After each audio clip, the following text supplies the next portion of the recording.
welcome to FanFic Friday. We are going to read Chapter 2 of The Time They Need by Claire de Lune. This is Chapter 2 of 3, so you Chapter are 2 in of the 3. middle We are of a in the trilogy. Oh boy, Act 2, I would say, right? Act 2, yes. Lots of conflicts going on between Sarah and Lincoln. They're talking about throwing each other overboard. Michael seems pretty beat up. Michael has gotten his ass beat in Sona. Yes. But they do have him on the Christina Rose 2, which is fantastic. They Yes. obtained him. Yes. Just to refresh us, Claire de Lune is our exalted writer. This Yes. was first published on April 22nd, 2012, which is 12 years ago, which is hard to believe. I only had one kid then. I had no kids then. Oh, no, I had 2 kids then. What am I saying? Two no, kids? one. I mean, a 2-year-old then. This is amazing. You guys, Paul just invented a whole second kid. It is Fanfic Friday. Fanfic Friday.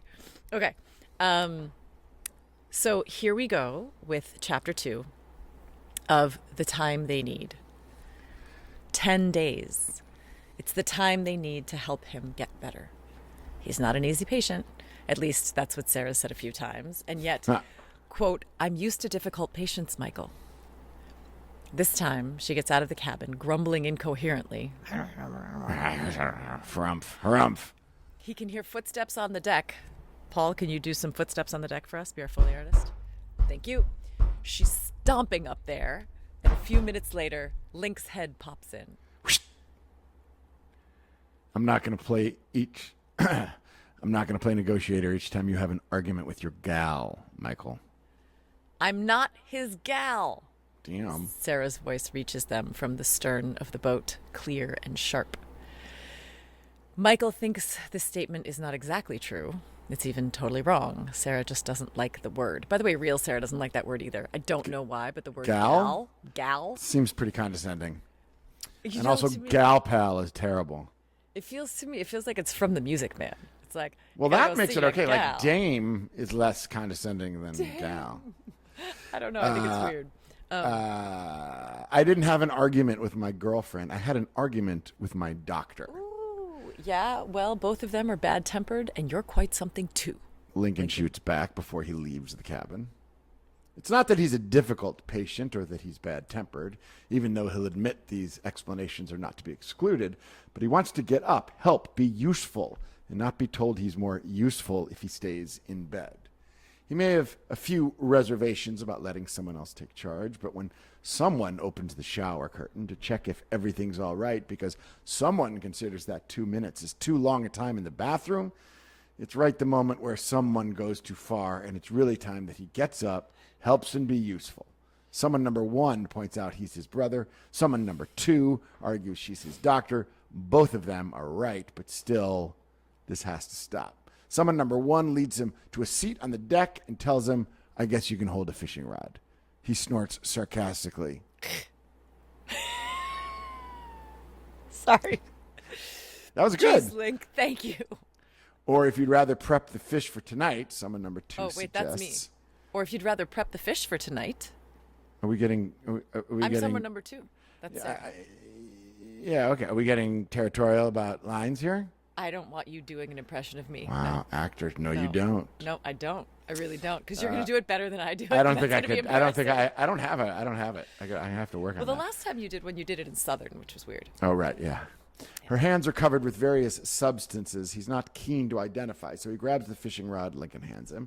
Holding the rod is not that bad, especially while sitting in the sun with the nice breeze and the soft murmur of the sea. Want a beer, Mike? Lincoln offers. Lemonade. Oh, gosh, such a dork. Sarah automatically thwarts By the way, off. she is also a recovering alcoholic. Okay. You know what's funny? She goes on. From all of us, I'm the only one who actually killed somebody. Wait, Wow, is that true? I guess. Michael flinches, slides a bit on his seat, and straightens up. He almost lets go of the fishing rod, and the first fish he was about to catch for, well, longer than he would care to admit, escapes. Sarah? Her long knife is right in front of her, lying next to the fish she was still opening and cleaning a minute ago. Her cheeks are pale under her recently acquired tan. She keeps her eyes on her sticky and bloodied hands. Ugh. Maybe funny isn't the right word. She acknowledges. The two of them stare at her with a mixture of distress and compassion for a few seconds, unsuccessfully looking for an appropriate answer. Michael wants to tell her that pulling the trigger didn't transform her from a doctor to a murderer just like that. It kind of did, though. It kind of did, as the writer points out, but she knows that as well as he does. Aha, yes. Oh, well, maybe not. I don't know. We might disagree on this one, me and the writer. He'd like to tell her that he's sorry, but truth be told, he's not. Not really. He's sorry she had to live that, of course, but if they had to choose between Lincoln and Kim, that's not a choice requiring a lot of... She didn't kill a man. She saved both of them, Link and him, with a single shot. He's not quite sure how he would have been able to survive if he had done all that just to watch his brother getting murdered in front of him. Oh, sorry. Now I understand that sentence better. Let me try that again. He's not quite sure how he would have been able to survive if he had done all that just to watch his brother getting murdered in front of him. Yeah, thanks, by the way. Lincoln lets drop, poorly pretending to be laid back about it. He leans into Michael and murmurs in false confidence. Sorry about before, huh? The shower. I was worried. He gulps down his beer. Sarah, on the other hand, she just wanted to get an eyeful. She's still pale. Sorry. I She's thought there was going to be a reaction. Ooh, look at her. She's getting heated. She's still pale, and her fingers are nervously drumming on the knife, but she valiantly smiles. Michael shakes his head. You shouldn't make fun of a woman whose hands are in the guts of a fish, Link. You never know what she might get up to. 10 damn firecrackers that kids are letting off on the beach. Okay, 100 really feet like away. These, Tens? the tens, yes. Yeah. This is very inventive. Yes. It's the length of time Lincoln needs to understand how much he's unwanted, so totally, absolutely, perfectly unwanted that a new word should be created to describe the fact. He doesn't exactly know how many minutes it goes on, but he does know he slightly jumps with each small explosion echoing in the night. And between each small explosion, there are whispers and chuckles coming from the bed on the other side of the cabin, so annoying that he finally hisses, "Shh!" and barks, "For God's sakes, there's a third bunk. And I don't get how you managed to both fit on there anyway." And now the small explosions are going on, but the whispers and the chuckles have stopped and been replaced with a cheerfulness that is thick enough for him to feel, almost tangible. And You're kidding me. I'm right there. "You're free to go," Michael replies. What?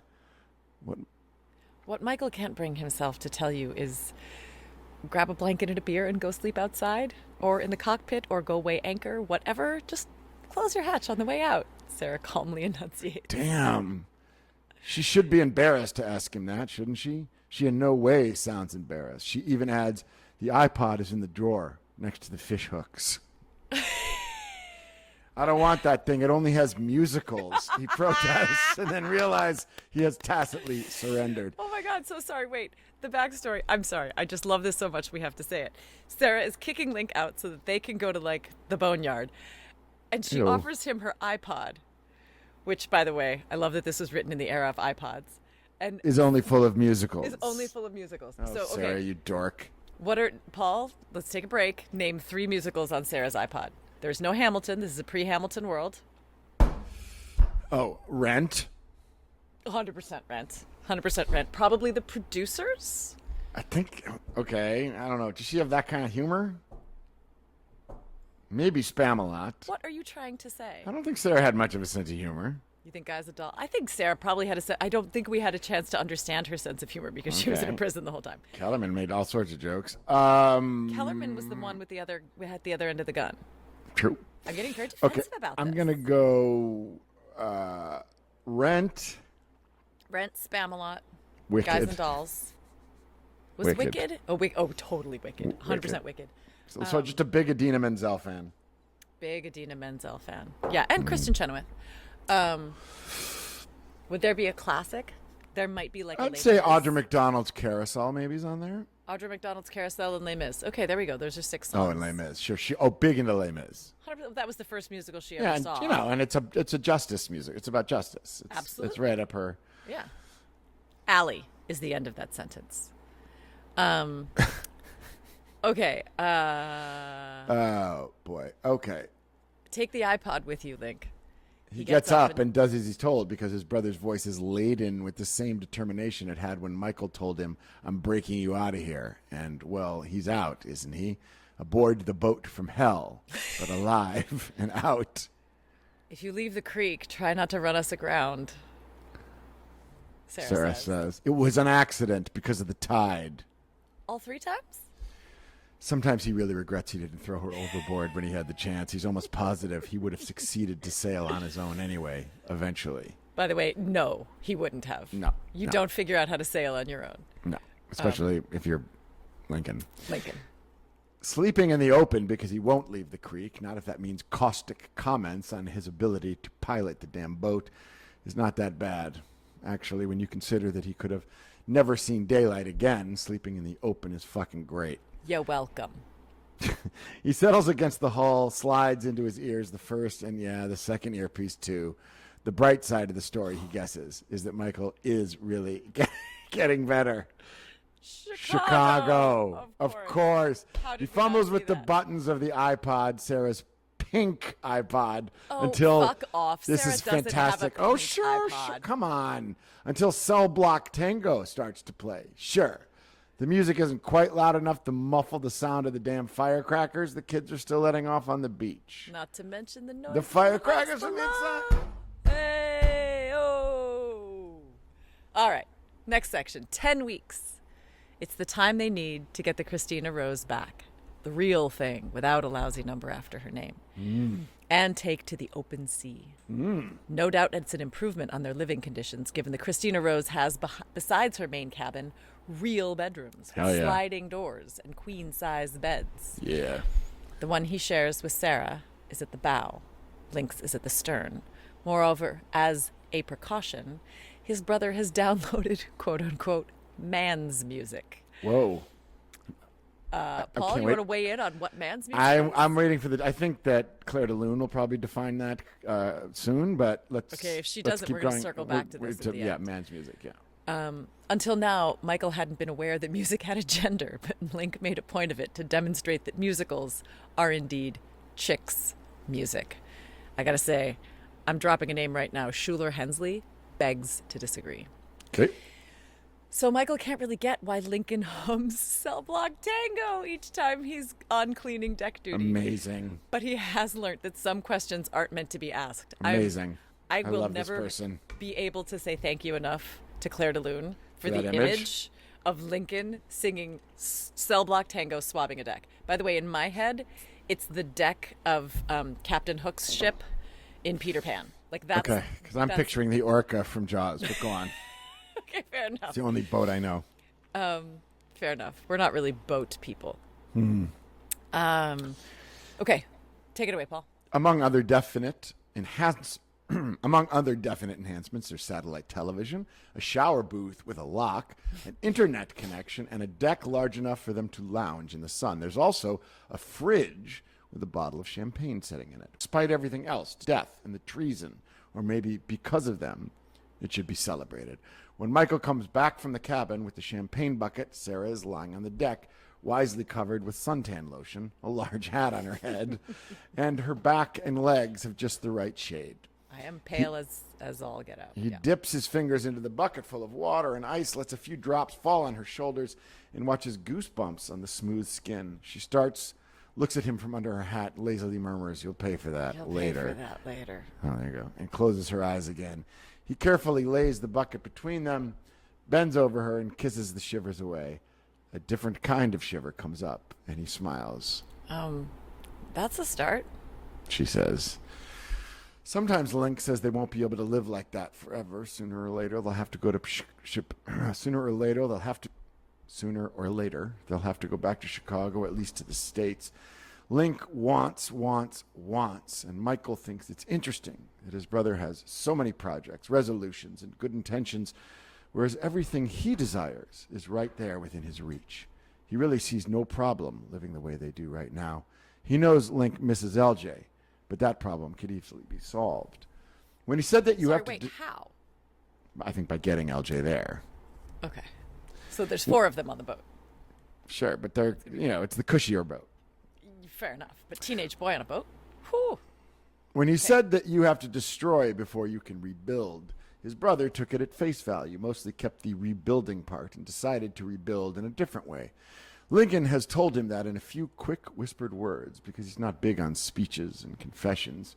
He has used expressions such as appreciate what I have, do my best, I promise you, which, by the way, means nothing. In the past, Link's promising lots of things, lots of times, and no more bullshits. Well, less bullshits anyway. The last one has reassured Michael because a reasonable Link is a pretty weird notion. At some point long ago, he rationalized things just as Link does now.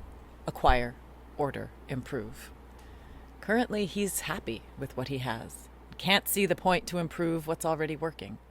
Way too many risks to break something in the process. You going to open this bottle, or should I get the iPod before you lock yourselves away downstairs? Link asked bluntly. Do you know, he straightens the bottle in the bucket, this boat has never been baptized? Sarah rolls around, sits on her bath towel, and looks at him. He knowingly winks at her. Really? She asks. You're not going to baptize the boat with a bottle of champagne costing a few $100s, Michael, Link says. Half dubitative? Yeah, I guess doubting. Okay, half dubitative and half decided to prevent him from doing such a thing. Sarah, he appeals to her if she was the wisest imaginable person. Wise.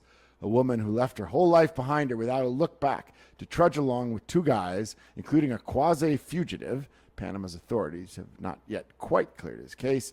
In the middle of the Caribbean Sea, typically Lincoln's weird judgment. She shrugs. Not baptizing a boat is bad luck. They say the Titanic hadn't been baptized before her inaugural trip. See what happened? Use beer, cider, cheaper champagne, he offers. But she shrewdly shakes her head and plays along. Nope, doesn't work that way. She grabs the bottle of champagne in its bucket and gently jiggles it over Michael's shoulders. He flinches when a few chili drops falls on his skin, but he guesses he had it coming. She's trying to, yeah. Yeah, okay. Your Sorry. turn. Link watches her with a mixture of disbelief and worry while she ties one end of a rope around the bottleneck and the other end to the rail. Really, Sarah? Thank you. She doesn't answer, and it's only then a second too late that Michael understands. She slightly bends forward, her arm extending above the blue-green water, lapping around the Christina Rose, and she asks, anything you want to say, guys? Damn. Michael jumps to his feet, but not quick enough to stop her. She drops the bottle, pushing it toward the boat. There's the muffled and satisfying sound of the glass bumping into the hull, and the bottle explodes, nice, in 1,000 small pieces. He watches the champagne running down the hull and into the sea, and what's left of the bottle sloppily hanging at the end of the rope. You, he murmurs. Yeah, she did it. Lincoln confirms with a small smile. Michael won't bet on it, but he's almost positive that his brother is quite happy to see him beaten at his own game. You do not baptize a boat with cheap wine, Sarah quietly explains. Even less when she has your mother's name. She's already back, lying on her towel, hat on her head, when they come out of their stupor and move. Lincoln cautiously drags the bottle up, unties the rope, and mumbles, "Marry her." And that is the end of chapter 2. Also, she's an alcoholic. She's not. I think that's I think that's a little subtext here, right? I think it's fantastic. Claire de Lune, you are currently my favorite author. Yeah, same. Fantastic. Same. Deep into this. Deep into this. I think we're going to have to do. I think next Friday we have to do chapter 3. Yes, next Friday we will pick up chapter 3.